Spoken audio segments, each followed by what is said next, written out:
Hello, hello, hello. Welcome everyone to episode 5 of Reflecting Forward. I've been waiting all week as your host, Pierre Quinn. I've been waiting all week to welcome you to this space for us as leaders to hang out. And we know here on Reflecting Forward, this is a space where we look back with clarity so that we can move forward with certainty. And episode number 5 is all about leading with empathy. So, gotta let you know, Reflecting Forward is brought to you by the Cardell Group. And at the Cardell Group, people are everything for us. That's why we partner with performance-focused organizations like yours to help you better unlock your people potential. We design our custom keynotes, leadership development programs, our executive coaching sessions, all around helping your people better lead themselves, better lead their teams, and ultimately better lead the business. We love to partner with you this year. You can find out more about our work at thecardellgroup.com. That's thecardellgroup.com. Okay, on to episode 5. This show all about leading with empathy. Excited to bring this topic to you and have this conversation.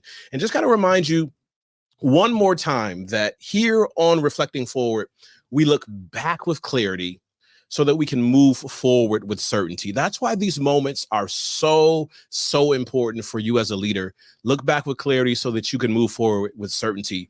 And we've been really celebrating this quote from James Clear all the way since episode 0001. A lack of self-awareness is poison. Reflection and review is the antidote. And any good coach will tell you that you need to take time and reflect on what you've experienced so that you can learn from it and that you can ultimately move forward. John Dewey puts it this way: we do not learn from experience. We learn from reflecting on that experience. And we're excited to go on this journey with you in episode number 5. At the end of episode number 5, we got a segment that's called questions, comments, and answers. So as we are sharing content, as we are pulling on some of these threads, as you find resonance with your own personal leadership journey, feel free to drop some questions, some comments, or even some answers into the chat. Some of you are watching on LinkedIn. Some of you are watching on YouTube. Wherever you're grabbing a portion of this, feel free to hop in the comments. And sometime before the end of this episode, we will mention your comments and connect with you in that way. So at any point, at any time, when you hear something that grabs you, something intriguing, or a question pops up in your mind, feel free to jump in and let us know about it. One of my favorite segments that we've started, I think, about episode number 3. Got to check with our producer to find out exactly when we started it. But around episode number 3, we started pulling on something called leadership in the news. And our leadership in the news segment is we find a news story online in a newspaper, maybe a magazine article, maybe something from popular culture, and we elevate it here in this space to pull out some of the leadership lessons from that. And it was really important for me for this week, knowing I was going to have this conversation with all of you, to find something relative to our topic of empathy. And I went all the way back in the time machine, Mr. Producer. I went all the way back to 2010. A long time ago. 2010, this article is from NBCnews.com, and this is what they were saying 14 years ago. May 2010, 14 years ago. Here's why I'm bringing this article up. Because college students in 2010, in many cases today, are probably middle managers or running companies. They're at the associate vice president level, the senior director level, or some of us who were in school around 2010, you are running, you're the top of the company. You got a startup, things are going well. You're the founder. You sit in the big chair in the big office. Well, I get it. None of us really have offices anymore. All of us are in front of Zoom or Microsoft Teams. The idea is that the college students, the undergrads 14 years ago, in many cases are sitting at the middle or at the top of organizations right now. And why is that important? Because they were tracking, and this article came out in 2010 on NBC News, and it was really based on research that was presented by a University of Michigan research team that says today's college students lack empathy. So, based on the research findings, and here's a bit of my assertion, the college students who were lacking empathy 14 years ago, in many ways have become the managers and leaders who in some scenarios, because maybe you have an awesome one, in some scenarios, in some contexts, are lacking empathy today. So let me just give you a bit of the research here. Here's what it said. These findings are based on a review of 72 studies from 14,000 American college students between 1979 and 2009. And in the research is that something changed radically around the year 2000. Around the year 2000, in this research study that was presented at the Association for Psychological Science, it said around the year 2000, there was a significant drop in the idea of empathy. And one of the questions in the survey was, I'm able to understand, resonate, or even feel when the people who are around me, the closest to me, are going through difficult times. And it was a significant drop around the year 2000 in answering that question. And some of the researchers said, maybe it's social media. This is 2010, maybe 2000 to 2010. Maybe it's social media. Maybe we've created these scenarios in a social media world where I don't even have to engage with people who have different opinions than I do, that I can find my silo. I can find a community of like-minded thinkers. I can ghost people. I can disengage. I can do whatever I want to do as long as it doesn't make me feel uncomfortable. In addition to social media, the research was also saying, or one of the lead researchers on the project was saying, that the hyper-competitive world, the focus on success, the fast-paced nature of things has created an environment where we simply don't have the time to slow down and listen to other people. Now think about your personal life. Think about your professional experience and how difficult has it been over the past several years for you to slow down, for you to listen, for you to engage, for you to connect with other people. That one of the senior researchers said, it's harder for today's college student, and this was in 2010, it's harder for today's college student to empathize with others because so much of their social lives is done through a computer and not through real life interaction. And I get it, right? The irony of this, we're live streaming this. Some of you are watching the replay of this. I'm interacting with my producer through a streaming platform. We're not in the same room in real time. And much of our interaction is actually done through a computer. And we have those moments at least a couple of times a year where we're able to get together and have lunch or dinner and talk through some of the amazing things that we have going on and connect deeply in that way.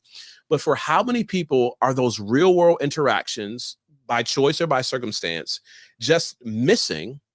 And what are the implications of those on how we navigate this thing called empathy, especially for us as leaders?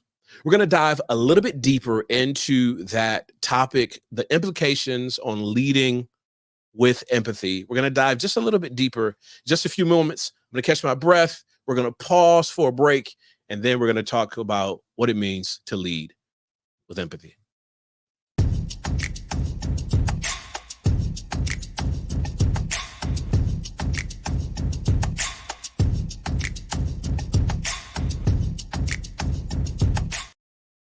Okay, so episode 5 on Reflecting Forward is all about leading with empathy and the impact for us as leaders in navigating in that direction. So you know how we do it here. Definitions are very, very important. For us, we start off with the definition. What is empathy? Okay, we start off with the definition, but before we dive into the definition, we got to do a bit of a recap. This is so important because some of you are only catching us at episode number 5. And we're glad that you're here. We're glad that you're here watching live with us. We're glad that you're checking out the replay. And we also want to encourage you to go back and check out episodes 1 through 4 of Reflecting Forward. Episode 1, we talked about the power of reflection. John Dewey's quote, it's not the experience, it's reflecting on the experience. It's James Clear talking about how reflection is the antidote for really a lack of self-awareness. Episode number 2, we talked about leadership styles and how to leverage the different behavioral preferences that are on our team. Episode 3, we talked about emotional intelligence and how that is so important to creating the right climate as leaders. And then in episode number 4, we talked about psychological safety, how to foster it, and what life looks like when it's missing. And that connects so clearly to our conversation for today about what is empathy and why should we as leaders pay attention to it. So here's the definition, just the basic definition. Empathy is the ability to understand and share the feelings of another. That's empathy, the ability to understand and to share the feelings of another. So let's layer it on a little bit for us. Then what's empathetic leadership?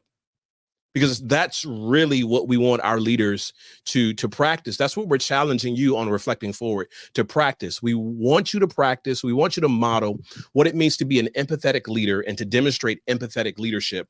And this comes from the Journal of Leadership and Organizational Studies back in 2010. It says that empathetic leadership focuses on the emotional relationship between a leader and a follower. The emotional relationship between a leader and a follower. In episode 4 of Reflecting Forward, we were talking about the University of South Carolina women's basketball team, how they had just won the national championship, and how many of the player interviews, they talked about the culture. They talked about the helpful, supportive, engaging, challenging climate in which the coach of the basketball team, Coach Don Staley, set up. And they talked about the ability for them to try and to fail and to be critiqued and to work toward a vision and to be able to work together and to challenge each other. And you saw in many ways the impact of that emotional relationship. And I'm sure Coach Dawn Staley at the University of South Carolina practiced, she modeled empathetic leadership. Empathetic leadership focuses on the emotional relationship between a leader and a follower. The study went on to say, the journal article went on to say, how much a leader understands a follower's work situation. And I know this is gonna get a couple of you active as you're listening to this. How much a leader understands a follower's work situation, invests in emotional understanding, and provides emotional security for the follower is all a part of empathetic leadership. How much do I understand as a leader your situation? How much do I invest in emotional understanding? How much do I provide emotional security for the follower? So you'll see some themes from previous episodes come up here, that theme of psychological safety and the theme of emotional intelligence, which all play a huge part in what it means to be an empathetic leader. In fact, let me give you a bit of a recap here. In our conversation on emotional intelligence, we talked about the four domains of emotional intelligence, where it rests. It's the self-awareness that asks the question, how am I feeling? It's that check-in conversation with you. It's self-management that says, here are the steps that I'm going to take as a result of how I feel. And this is where you start to see emotional maturity rise up. Are you willing to take the appropriate actions in response to how you're feeling? It's also the classic place in which people blow up, in which they fly off the handle, in which they get frustrated because they might not be emotionally mature, or they might not have the steps or the strategies or even the words to describe how they're feeling, the actions they're supposed to take. Now, here in that third domain, in that third space of emotional intelligence, is where empathy sits. And this is so key. Not just self-awareness, how am I feeling? Not just self-management, what are the steps that I need to take in response to how I'm feeling? Social awareness says, how do I perceive? How do I pick up on the strong or weak signals in my relationship with the people around me to get a pulse on how they're feeling? And that's where empathy comes in. And we get to transformational leadership and relationship management, but it can't happen. It can't really happen without empathy. Now, let me tell you why this is important, because there's a difference. Sympathy is distant. Sympathy is more or less just feeling sorry for someone. Someone goes through a difficult point in their life. You go to the pharmacy, the local drugstore, you go to Walmart, or even to a Dollar Tree, and you pick up a sympathy card. You feel bad for them, so you want to give them a note of encouragement. And it's really far away. But empathy is actually close. Empathy is close, and it's dynamic. It's highly relational. Let me tell you why this is important for all of my leaders out there. Let me give you some productivity numbers. Let me give you some hard productivity numbers. Let's say you're paying someone on your staff makes $100,000 a year.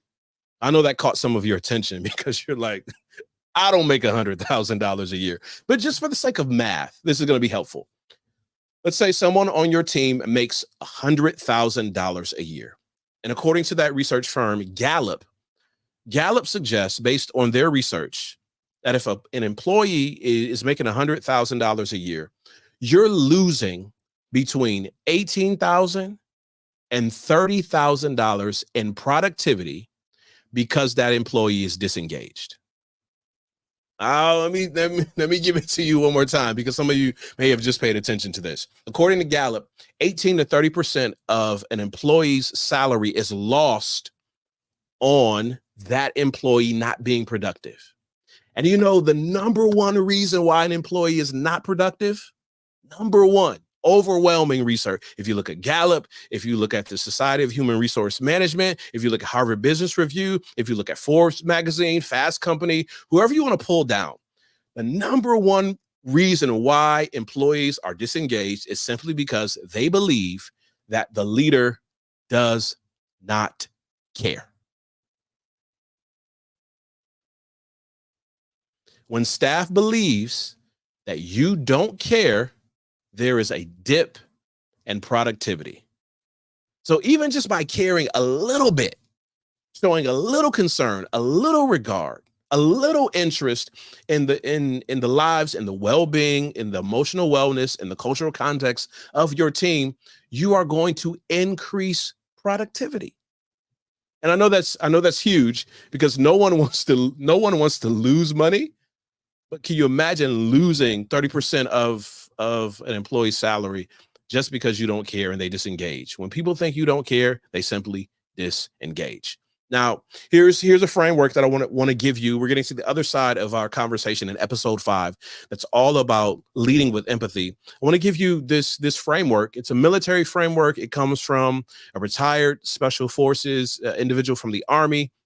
It's really helpful for us in seeing the world in different perspectives, because empathy is all about really seeing the world from somebody else's perspective, not necessarily walking a mile in their shoes. I know that's an adage that's been used and popularized, but it's a willingness to see the world from their perspective so that you can better support them in the context of what we're talking as a leader. And here are the four perspectives here, or the 4 ways of seeing that come from Alberto Gonzalez. This is what he says.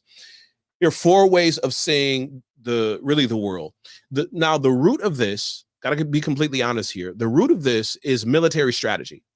And it's all about how you navigate or how you negotiate, not just you, but also your enemy. Sun Tzu in The Art of War talks about this as well. Got to know your enemy as well as, or even sometimes better than you know yourself.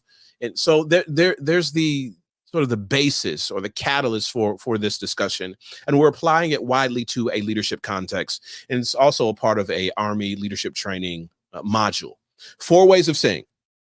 Way number 1, asking yourself, how do I think about or see myself in any given situation? So let's say an employee comes to you, they're having a difficult time with someone on their team. There's a lack of communication there. Productivity is down. It's just a flat out mess.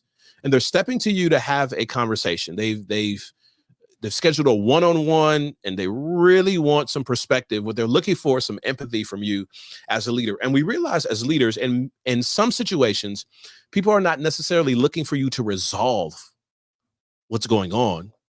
They just want to feel like they've been seen, that they've been heard, that they've been paid attention to, and someone cares. That's higher on priority lists. So 4 ways of saying. Number 1, asking the question, how do we think about or see ourselves in the situation? Remember, perspective is so important when leading with empathy. Number 2, how we think others think about us or see ourselves in the situation. I'll go back so you can see the difference. 4 ways of seeing from Alberto Gonzalez, from retired special forces from the Army. Number 1, how do I see myself in this situation? Number 2, how we think others think about or see us in the situation. Do you see how the perspectives are glaringly different? That I could be perceiving myself in one way and then recognizing that the people on my team or the people around me may be perceiving me in a totally different way. Number three, how others think about or see themselves in the situation. So how I see myself, how I think others think about or see me in the situation. Perspective number three, how are others thinking about themselves in this situation? So not just how do I think about myself as the leader, as the person, as the individual that the person who comes to me is directly reporting to. There's the question, how do I think I may be perceived by them as I'm attempting to empathize with their situation and give them advice or support? Then number three, how could they be thinking about themselves in this situation? Now think about it. You're someone's directly reporting to you, and they're coming to you because they have a challenge on their team. And some people may find it difficult to come to you to talk about this unique challenge or situation because of the assumption that as a leader, they should have it figured out. And maybe this is not going to reflect great on them, and they should have been able to resolve it. And they might be bringing that into the conversation with them. And then the fourth piece of this, how others think about or see us in the situation. So here are the four pieces of it: how we think about or see ourselves, how we think others think about or see us, how others think about or see themselves, or how others think about or see us in the situation. And when you talk about those perspectives, it helps to really shape how you can lead with empathy. Because one of the challenges for us as leaders sometimes is to only look at things from one angle, from one perspective, from one direction. So, how can we better practice empathy? How can we better practice empathy? There are 5 things I've listed here. I mean, it's an extended list. We can pull so many things, and we can have a full-on episode just on how to practice empathy. I got 5 ways I want to share with you as we're coming down to the end of episode 5 on reflecting forward. Number one way to practice how to lead with empathy. Number one way, listen. Listen. Practice active listening. Many of us, I know I've been guilty of it. Some of you have been guilty of it as well. We listen to reply. We listen to have that quick comeback. We listen to say, but what about this? We listen to, if we're playing tennis or even pickleball, we're listening just to return the serve or get the ball back over the net, because we don't really care about what the person is saying. Sometimes we more care about getting our point across.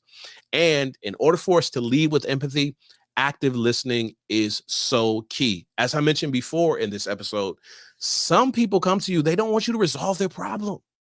They don't want you to fix what's going on. And in some cases, they just want to be listened to. Number 2, ask about the impact. So not just active listening, ask questions about the impact. Ask about what your team is going through, ask what they're dealing with, ask about what their challenges are, and also ask what will be the impact of the decision that we make. That's such a key question.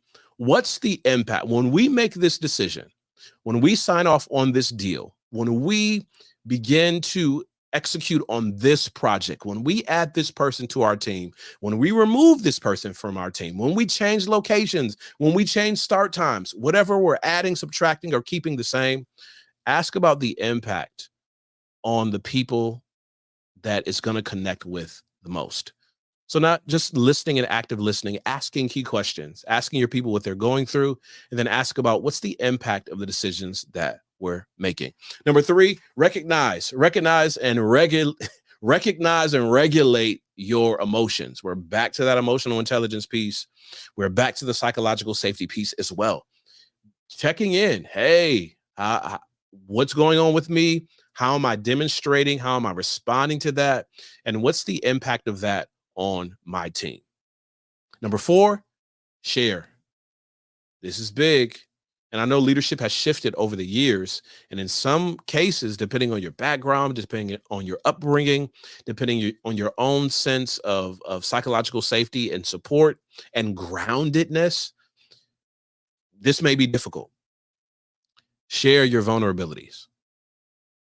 There is a exercise that I do with executive teams as we walk through Joseph Campbell's hero's journey. And in that exercise, one of the prompts that I give them is around a moment where you face an incredible challenge at work and you didn't get it right the first time, or it severely stretched you, frustrated you, you bumped your head a couple of times, and you really had to gear up or prepare or wield a lot of strength to get to the other side of that thing. And what lessons did you learn? So I'm not asking about the awards or some of the shining moments. I'm asking about the difficult moments. And when a leader has a willingness to share, and a lot of this, for some of us, we feel this safer to do this. We feel much safer the higher we climb in the organization. So it's easy for the C-suite to talk about when they've messed up, faced an incredible challenge, didn't get things right the first time.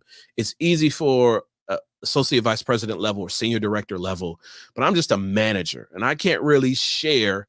If that's an environment, you got to check the psychological safety pulse. 1, 2, here in our modern work climate, people are not looking for perfection when it comes to leaders. They're looking for connection. And a lot of times we're able to better connect as we are vulnerable with people about our leadership journey as well. No, this is not like a huge advice column where we bare our souls, but it is an opportunity to talk to people about some of the mistakes that we've made along the way and what we've learned from that. And then finally, because this is connected to episode 4. Remember episode 4, as we were closing, we were talking about psychological safety, and one of the final things that I shared was don't set the bar higher than you're willing to model. It comes here when we think about practicing empathy. Model care and concern for people. Model care and concern for people. One of the biggest challenges that sometimes we make as we move from individual contributor to people leader is figuring out exactly what we're supposed to be doing. What am I supposed to be doing? I was an individual technician and I was great at my job. Now I'm in charge of the technicians.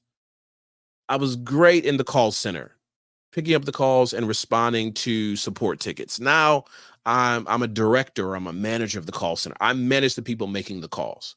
And when you move from being really close to the action or to the problem or to the challenges in some way, up to working with the people who are closest to the action or the problems or the challenges, one of the best things that you can do as a leader is demonstrate your care and concern for them. And you really want to model that as a leader. Hey, we're down to the end of episode number 5 on Reflecting Forward. We talked all about how to lead with empathy. And after our short break, we're going to hold just a few moments for questions, for comments, answers, and perspectives right after this.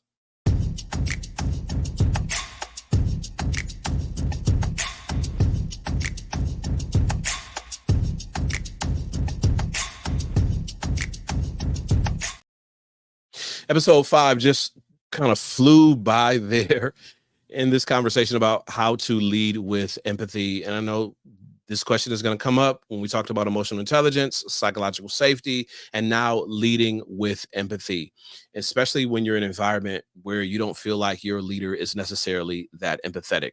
I was reading an article from Fast Company in preparation for this episode, and it talked about how social media and big tech was at least the mission in the beginning. When we think about a Facebook, when we think about a Twitter, when we think about an Instagram, or even some of the earlier social media platforms that we don't have around anymore, the idea was to keep people better connected, across distances, to foster memories and community. And the article in Fast Company was talking about how even that might have been the mission in the beginning, but now it seems like we've created this culture of just not caring. In some ways, big tech has created a culture of just not even caring about the users or not even caring about the people. And this may or may not be the case depending on what side or what seat in big tech that you sit on. Here's what I share with leaders all the time. It's almost a broken record. When you find yourself in a space where the qualities that you're looking to espouse aren't necessarily reflected in the organization. And I've said it before on Reflecting Forward. Even when you're working extremely hard to create an environment that you really want to be in, that treats people fairly and reflects the qualities, the values that you believe in. Even on one hand, as you're working in that direction, on the other hand, you can still model and embody those qualities and characteristics. So even if you're working in a space and maybe in some situations, a extra empathy is hard to come by, you can still model what it means to be an empathetic leader. You can still demonstrate care and concern because we know the person we directly report to in many ways has the biggest impact on our work. And if you have a team under you, I don't care if it's a team of 1 or a team of 7 or a team of 10, especially in a distributed virtual workforce, check in. Check in with people. Check in with people. The research group Catalyst was just asking people, hey, in today's world, how can a manager better demonstrate empathy? And one person said, be willing to have a conversation with me, at least in the beginning, that is not always work related. Ask a few things about my life and my experience, get to know me a little bit, and that'll put me in a better position to do the work. I think that's helpful. Not all of us are super extroverted. Not all of us want to have long coffee shop conversations, but in small ways. And in many cases, a few moments is all we have. In small ways, in the really the way that makes you feel the most comfortable and even beyond the comfort zone, because as a leader, we know that's where we really learn and grow and develop. It's beyond our comfort zone. Practice checking in, checking on, and seeing the world, at least the world of work that you're in and that your team is in, from their perspective. And I guarantee you, because empathy in some ways is a skill. And if it's a skill, it can be learned. And if it's can be learned, it can be improved upon. As you continue to work on and demonstrate this skill, you will see the impact of it on your team and hopefully on your wider organization. Remember, loss of productivity, according to Gallup, sometimes up to 30% of an employee's salary is lost simply because of lack of productivity. And what's the number one reason for lack of productivity? When people believe that their leaders don't care. So I want to challenge you in ways that fit you, demonstrate how much you care. That's all we have for episode number 5 of Reflecting Forward. This conversation was all about leading with empathy. We want to encourage you to share this episode on your social media platforms. We want to encourage you to follow us on LinkedIn, the Cardell Group, subscribe on YouTube, and continue to share the benefit of taking some time to reflect. Find out more about our firm, thecardellgroup.com. We'd love to check in with you, have some conversations about really helping your team get to the next level, in some ways using the Reflect Forward framework that we have created. It's been awesome hanging out with you for episode number 5. I look forward to hanging out with you again when we find space the second and fourth Sundays to look back with clarity so that we can move forward with certainty. Pierre Quinn, it's been a pleasure being your host on Reflecting Forward. I'll see you again soon.